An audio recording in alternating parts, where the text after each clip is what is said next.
मनोज, निर्वाचन आयोग ने तो स्पष्ट कर दिया कि एसआईआर की प्रक्रिया में कोई कोताही, किसी तरह की कोई लापरवाही नहीं बरती जाएगी। पश्चिम बंगाल सरकार, चूंकि ममता बनर्जी लगातार इस मुद्दे पर आक्रामक है, कैसे देखेंगी?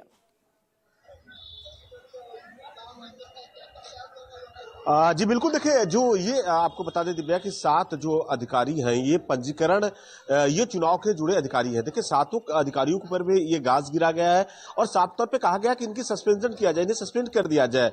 और देखिए मुख्यमंत्री ममता बनर्जी हमेशा से एसआईआर को लेकर विरोध कर रही है। उनका कहना है कि किसी का नाम कटने नहीं दिया जाएगा। देखिए उन्होंने खुद ही जिस तरह से सुप्रीम कोर्ट पहुंची थी पूरे मामले के, उन्होंने बाकायदा वहां पे जज के सामने पूरे बातों को रखा है। तो एसआईआर की प्रक्रिया देखिए जिस तरह से हेयरिंग का था, यानी 7 फरवरी का हेयरिंग का टाइम था कि पश्चिम बंगाल में जो लोग हैं हेयरिंग के लिए बुलाया जाएगा और उनके नाम का अपना हेयरिंग किया जाएगा। लेकिन जिस तरह से पूरे काम नहीं होने की वजह से मुख्य चुनाव आयोग ने इसके 7 दिन और बढ़ा दिया, यानी इसकी सीमा 14 तारीख हो चुकी थी। देखिए जिस तरह से 14 तारीख को पश्चिम बंगाल का पूरा फाइनल लिस्ट आने वाला था, लेकिन ये प्रक्रिया पूरी नहीं होने की वजह से ये पूरा अब 28 तारीख को आएगा।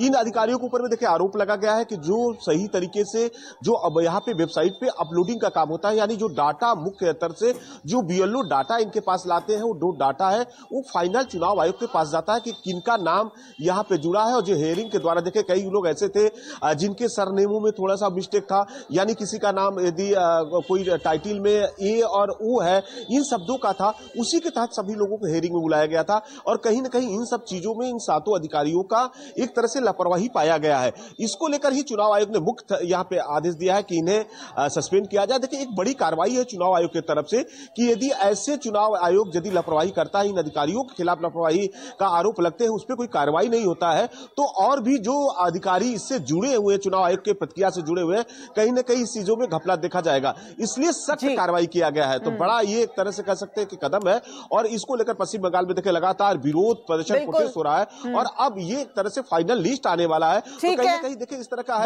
मनोज, बने रहिए इस वक्त।